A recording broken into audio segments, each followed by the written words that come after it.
بسم اللہ الرحمن الرحیم یا ایہا الذین آمنوا اتقوا اللہ ولتنظر نفس ما قدمت لغد واتقوا اللہ ان اللہ خبیر بما تعملون۔ اے ایمان والو، اللہ سے ڈرتے رہو اور ہر شخص کو دیکھنا چاہیے کہ اس نے کل یعنی آخرت کے لیے کیا سامان بھیجا ہے، اور ہم پھر کہتے ہیں کہ اللہ سے ڈرتے رہو، بے شک اللہ تمہارے سب اعمال سے خبردار ہے۔ بسم اللہ الرحمن الرحیم، الحمد للہ رب العالمین، والصلاة والسلام على اشرف الانبیاء والمرسلین وعلى آلہ واصحابہ اجمعین ومن تبعہم بإحسان الى یوم الدین۔ قابل صد احترام حضرات شائقین و شائقات سچا پیغام، السلام علیکم ورحمۃ اللہ وبرکاتہ۔ آج کی محفل میراث النبی کے نورانی پروگرام میں آپ کا استقبال ہے۔ اہلا و سہلا مرحبا۔ ہم آپ تمام حضرات و مستورات کا خیر مقدم کرتے ہیں۔ محترم حضرات و خواتین، تعلیم کا آغاز ہو رہا ہے۔ سب سے پہلے آداب تعلیم کا لحاظ کرتے ہوئے تعلیم کی طرف متوجہ ہو جائیں۔ پورے دھیان سے سننا، عمل کی نیت سے سننا اور تبلیغ کی نیت سے سننا، یعنی سنی ہوئی باتیں دوسروں تک پہنچانے کے جذبے سے سننا چند خاص آداب تعلیم ہیں۔ امید ہے کہ آپ حضرات ان آداب کا ضرور خیال رکھیں گے۔ جزاکم اللہ۔ بسم اللہ الرحمن الرحیم۔ مختصر سیرت حضرت سیدنا امام حسین رضی اللہ عنہ۔ نام و نسب: حسین رضی اللہ عنہ ابن علی المرتضی رضی اللہ عنہ۔ کنیت ابو عبداللہ۔ لقب سید شباب اہل الجنہ اور ریحانۃ النبی۔ والدہ سیدہ فاطمہ خاتون جنت رضی اللہ عنہا۔ ولادت باسعادت کی خبر سن کر آپ صلی اللہ علیہ وسلم تشریف لے آئے اور فرمانے لگے کہ بچے کو دکھاؤ۔ نومولود بچے کو جگا کر اس کے کانوں میں اذان دی۔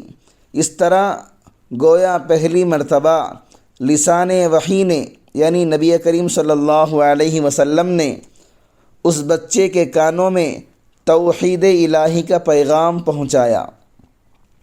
پھر آپ صلی اللہ علیہ وسلم نے حضرت فاطمہ رضی اللہ عنہا کو عقیقہ کرنے اور بچے کے بالوں کے ہم وزن چاندی خیرات کرنے کا حکم دیا۔ حضرت علی رضی اللہ عنہ نے آپ کا نام حرب رکھا تھا، لیکن آپ صلی اللہ علیہ وسلم نے یہ نام بدل کر حسین رضی اللہ عنہ رکھا۔ عہد نبوی یعنی آپ صلی اللہ علیہ وسلم کا زمانہ۔ حضرت امام حسین رضی اللہ عنہ کے بچپن میں آپ صلی اللہ علیہ وسلم کے ان کے ساتھ پیار و محبت کے بے شمار واقعات ملتے ہیں۔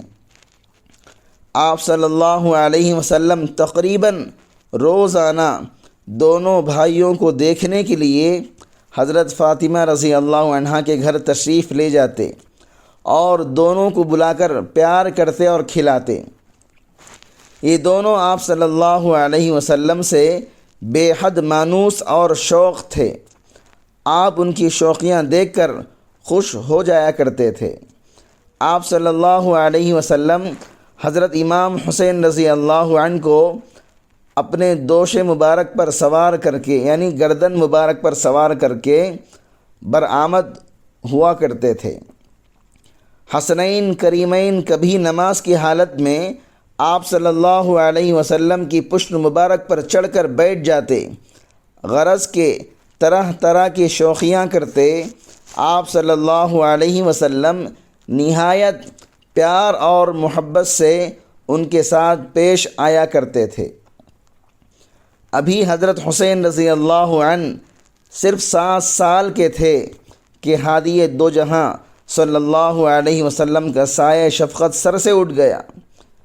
اس لیے انہیں نبی کریم صلی اللہ علیہ وسلم کی صحبت سے اتنا فیض حاصل کرنے کا موقع نہ ملا جتنا ان کے والد حضرت علی رضی اللہ عنہ کو ملا تھا۔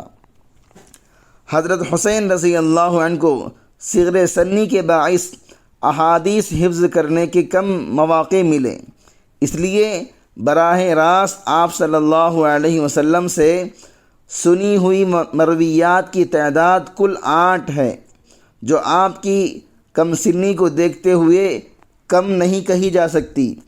البتہ بالواسطہ روایات کی تعداد بہت زیادہ ہے۔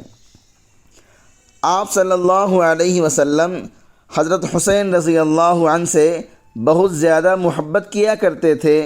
ایک مرتبہ آپ صلی اللہ علیہ وسلم نے فرمایا کہ الحسن والحسین سیدا شباب اہل الجنہ، یعنی حضرت حسن اور حسین رضی اللہ عنہما جنت کے نوجوانوں کے سردار ہیں۔ ایک مرتبہ نبی کریم صلی اللہ علیہ وسلم نے فرمایا ان الحسن والحسین ہما ریحانی من الدنیا، یعنی بے شک حضرت حسن اور حسین رضی اللہ عنہما دونوں میرے دنیا میں پھول ہیں۔ مذکورہ احادیث سے معلوم ہوتا ہے کہ آپ صلی اللہ علیہ وسلم کس طرح حضرت حسین رضی اللہ عنہ سے محبت کا اظہار فرماتے تھے۔ حضرت ابوبکر صدیق رضی اللہ عنہ کے زمانے میں حضرت حسین رضی اللہ عنہ کی ذات سے صحابہ بھی بہت زیادہ پیار و محبت کرتے تھے۔ حضرت صدیق اکبر رضی اللہ عنہ کی خلافت کے دور میں آپ تقریباً 8-9 برس کے تھے۔ آپ سے سیدنا صدیق اکبر رضی اللہ عنہ بہت زیادہ ادب اور محبت سے پیش آتے تھے اور آپ کو اپنے کندھوں پر بٹھایا کرتے تھے۔ عہد فاروقی یعنی عمر فاروق رضی اللہ عنہ کے زمانہ، حضرت عمر فاروق رضی اللہ عنہ نے اپنی خلافت کے دور میں حضرت حسین رضی اللہ عنہ کے لیے 5000 ماہانہ وظیفہ مقرر کیا تھا، اور جو جنگ بدر میں شامل صحابہ کے فرزند تھے، اولاد تھے، ان کے لیے 2000 مقرر کیے تھے۔ اس سے حضرت عمر فاروق رضی اللہ عنہ کی محبت کا اندازہ لگایا جا سکتا ہے۔ عہد عثمانی، حضرت عثمان غنی رضی اللہ عنہ کی خلافت کے دور میں آپ پورے جوان ہو چکے تھے، چنانچہ سب سے اول اسی عہد میں میدان جہاد میں قدم رکھا اور سن 30 ہجری میں تبرستان کی فوج کشی میں مجاہدانہ طور پر شریک ہوئے۔ پھر جب حضرت عثمان غنی رضی اللہ عنہ کے خلاف بغاوت برپا ہوئی اور باغیوں نے قصر خلافت کا محاصرہ کر لیا، تو حضرت علی رضی اللہ عنہ نے دونوں بھائیوں کو حضرت عثمان غنی رضی اللہ عنہ کی حفاظت پر مامور کیا کہ باغی اندر گھسنے نہ پائیں۔ چنانچہ حفاظت کرنے والوں کے ساتھ ان دونوں نے بھی نہایت بہادری کے ساتھ باغیوں کو اندر گھسنے سے روکے رکھا۔ جب باغی محل پر چڑھ کر اندر اتر گئے اور حضرت عثمان غنی رضی اللہ عنہ کو شہید کر ڈالا اور حضرت علی رضی اللہ عنہ کو شہادت کی خبر ہوئی، تو انہوں نے دونوں بھائیوں سے سخت باز پرس کی۔ حضرت علی رضی اللہ عنہ کی شہادت، اس کے بعد سن 40 ہجری میں حضرت علی رضی اللہ عنہ پر قاتلانہ حملہ ہوا۔ زخم بہت زیادہ بھاری تھا، تو اس وقت حضرت حسن اور حسین رضی اللہ عنہما کو بلا کر نصیحت کی۔ حضرت علی رضی اللہ عنہ سے حضرت حسین رضی اللہ عنہ نے علم میں کمال حاصل کیا تھا، اور تفسیر اور حدیث کا علم حضرت علی رضی اللہ عنہ سے حاصل کیا تھا۔ حضرت علی رضی اللہ عنہ کا قضاء اور افتاء میں بڑا مقام تھا۔ ارباب سیر لکھتے ہیں حضرت حسین رضی اللہ عنہ بڑے نمازی، روزہ دار، بہت حج کرنے والے، بڑے صدقہ دینے والے اور تمام اعمال حسنہ کو کثرت سے کرنے والے تھے۔ حضرت معاویہ رضی اللہ عنہ کی وفات ہو گئی۔ یزید نے مدینہ کے گورنر کو خط لکھا، اس میں حضرت معاویہ رضی اللہ عنہ کی وفات اور حضرت حسین ابن عمر ابن عباس ابن زبیر رضوان اللہ تعالی علیہم اجمعین سے بیعت کی تجدید کے لیے لکھا۔ ابن عمر اور ابن عباس رضی اللہ عنہم نے تو تجدید بیعت کر دی، البتہ حضرت حسین رضی اللہ عنہ نے کہا میں چھپ کر بیعت نہیں کروں گا، مجھے وقت دیا جائے۔ تو گورنر نے 3 دن دے دیا اور ابن زبیر رضی اللہ عنہ سوچنے کا وقت لے کر مکہ چلے گئے۔ اس کے بعد حضرت حسین رضی اللہ عنہ بھی مکہ تشریف لے گئے۔ حضرت حسین رضی اللہ عنہ مکے ہی میں تھے، آپ کو کوفیوں کے خطوط ملنا شروع ہو گئے، یہاں تک کہ تاریخ میں آتا ہے 1200 کے بیچ خطوط آپ کو لکھے گئے تھے، اور کوفہ کے سرکردہ سرداروں نے آپ کو خطوط لکھے تھے۔ پھر آپ نے کوفہ کے لوگوں کو جواب دینے کا فیصلہ کیا۔ حضرت مسلم ابن عقیل رضی اللہ عنہ کو کوفہ بھیجا، وہ کوفہ پہنچے اور ان لوگوں سے ملے۔ لوگوں نے مسجد میں آ کر امام حسین رضی اللہ عنہ کی بیعت کا وعدہ کیا، اور حضرت مسلم ابن عقیل نے آپ کو لکھا کہ جلدی آ جائیں، کوفہ آپ کے لیے تیار ہے۔ محترم ناظرین کرام، اس دینی اور ایمانی بیان کو سننے کے دوران ہی اس کو لائک کر دیجئے اور شیئر بھی کر دیجئے تاکہ دوسرے بھی اس سے فائدہ اٹھا سکیں۔ اللہ آپ کو جزائے خیر عطا فرمائے۔ حضرت مسلم ابن عقیل کا خط ملتے ہی آپ کوفہ روانہ ہونے کے لیے تیار ہو گئے اور اپنا خاندان ساتھ لے لیا۔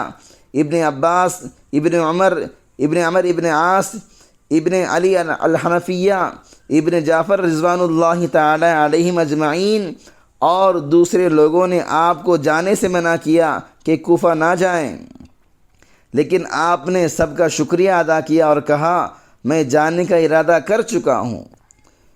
یزید سے لوگوں نے کہا کہ ابن زیاد کو وہاں کا گورنر بنا دیا جائے، وہ حالات ٹھیک کر دے گا۔ ابن زیاد آتے ہی کوفہ میں سختی کرنا شروع کر دیا اور فوج کو متحرک کر دیا۔ کوفیوں نے یزید کی بیعت کر لی اور حضرت مسلم ابن عقیل کا ساتھ چھوڑ دیا۔ ان کے ساتھ چند ساتھی رہ گئے اور انہیں ان ساتھیوں کے ساتھ بربریت کے ساتھ اس نے ابن زیاد نے شہید کر ڈالا۔ حالات کی اس تبدیلی کا حضرت حسین رضی اللہ عنہ کو علم نہیں تھا۔ آپ مسلم ابن عقیل کے خط ملنے کے بعد ہی نکل چکے تھے، جس میں انہوں نے آپ کی بیعت کے بارے میں لکھا تھا۔ حضرت حسین رضی اللہ عنہ جب عراق کی سرحد پر پہنچے تو آپ کو معلوم ہوا کہ مسلم ابن عقیل شہید ہو چکے ہیں۔ آپ نے ان کے لیے دعا کی اور اپنے ساتھیوں کو واپس جانے کو کہا۔ روایات میں آتا ہے کہ آپ نے یہاں رک کر واپسی کا ارادہ کیا تھا، لیکن پھر کوفہ کی جانب روانہ ہو گئے۔ ہر ابن یزید ایک لشکر لے کر آپ کو ملا۔ اس نے آپ کو کہا آپ کوفہ نہیں جا سکتے، مجھے آپ کو روکنے کا حکم ہے، باقی آپ جہاں چاہیں چلے جائیں۔ ہر نے کہا کوئی ایسی بات کریں نہ آپ کے لیے نقصان کار ہو نہ ہمارے لیے۔ پھر آپ نے کربلا جانے کا ارادہ کیا، ہر بھی آپ کے ساتھ چلتا رہا۔ کربلا میں کوفیوں کا لشکر آ پہنچا۔ انہوں نے آپ سے کہا یا تو بیعت کر لیں یا جنگ۔ آپ نے کہا بیعت تو نہیں کروں گا۔ پھر آپ نے ان کے سامنے 3 باتیں رکھیں، مجھے مکہ جانے دیا جائے، یا پھر مجھے چھوڑ دو میں جا کر جہاد کروں گا مسلمانوں کے ساتھ، یا پھر چھوڑ دو میں خود یزید کے پاس جا کر اپنے معاملے میں بات چیت کر لوں گا۔ آپ کی اس بات کو قبول نہ کیا گیا۔ یہ امت مسلمہ کی بدقسمتی ہے کہ نااہل لوگوں کی وجہ سے حضرت حسین رضی اللہ عنہ کے بہترین شرائط ماننے سے انکار کر دیا گیا، اور یہ بھی بدقسمتی ہے نااہلوں کی وجہ سے سیدہ فاطمہ رضی اللہ عنہا کے جگر گوشے کو امان نہیں ملی اور یہ شہادت کا عظیم واقعہ پیش آ گیا۔ بالآخر حضرت امام حسین رضی اللہ عنہ 10 محرم الحرام بروز جمعہ بعد زوال سن 60 پر 1 ہجری میں 50 پر 8 سال کی عمر میں مقام کربلا میں اپنے بہت سے ساتھیوں کے ساتھ حالت نماز میں شہید کر دیے گئے۔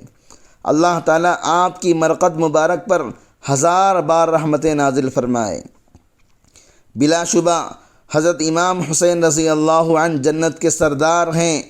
آپ نبی کریم صلی اللہ علیہ وسلم کے نواسے، خاتون جنت رضی اللہ عنہا اور شیر خدا علی المرتضیٰ کے فرزند ہیں۔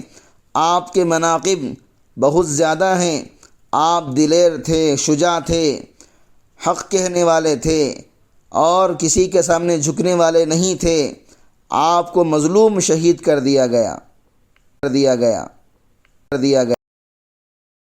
کفارہ مجلس کی دعا پڑھ لیجئے۔ سبحانک اللہم و بحمدک اشہد ان لا الہ الا انت استغفرک و اتوب الیک۔ معزز شائقین و شائقات سچا پیغام، آپ کو اندازہ لگ گیا ہوگا کہ یہ مضمون کتنا اہم ہے اور کس قدر فائدہ مند ہے۔ کم سے کم درجے میں سوشل میڈیا کے ذریعے سے بھی ہم اس کو زیادہ سے زیادہ شیئر کریں گے تو دعوت کے فریضے کی کوششوں میں ہم بھی اپنا کچھ حصہ ڈالنے والے بن سکتے ہیں۔ لہٰذا زیادہ سے زیادہ اس کو عام کریں تاکہ پوری دنیا کے ہندوؤں کی غلط فہمی دور ہو جائے اور انہیں یہ زمینی حقیقت معلوم ہو جائے اور وہ اپنے اصل مذہبی لیڈر پیغمبر آخر الزماں حضرت محمد الرسول اللہ صلی اللہ علیہ وسلم کو ماننے پر مجبور ہو جائیں اور کلمہ پڑھ کر آپ کے ساتھ ساتھ وہ بھی جنت میں جانے والے بن جائیں۔